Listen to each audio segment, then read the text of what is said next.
Here's a quick tip for some of the things that happen if you're using a rectangle frame tool, which you can insert a picture into, and you go up to File Place and you're using an Illustrator document.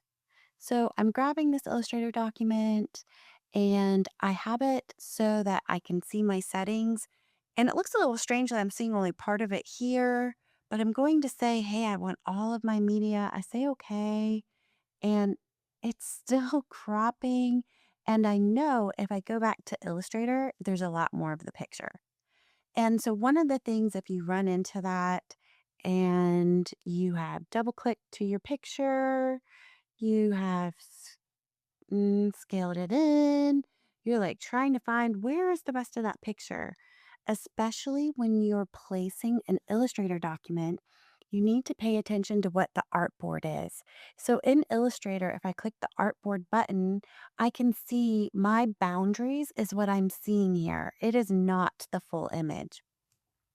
I can take my artboard button and actually click the edge of the full image and it will create a new artboard automatically around it. I can now click to I can go back to my black arrow and no, I will go to my artboard and I can actually move it out of the way, which made a new artboard. But this should let me now delete the artboards that I don't need. And now I have just one artboard that's fully around the picture. Alternatively, you can, so I'm just undoing, I'm going back. I can use my artboard tool, make sure nothing is selected, turn on my artboard tool, and I can drag the edges. It's a little bit hard because sometimes it draws a new artboard for you, but you can also extend the edges manually. Okay, now just save your file the same.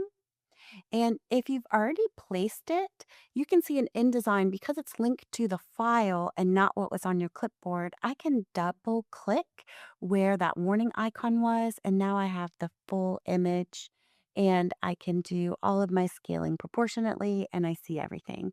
So, just a quick tip if you're ever placing Illustrator files into InDesign and you're only seeing portions of the illustration or the logo or whatever it is that's coming in from Illustrator, it might be an artboard issue in Illustrator. So open your file in Illustrator, change the artboard, save, and everything should work as expected. Happy designing.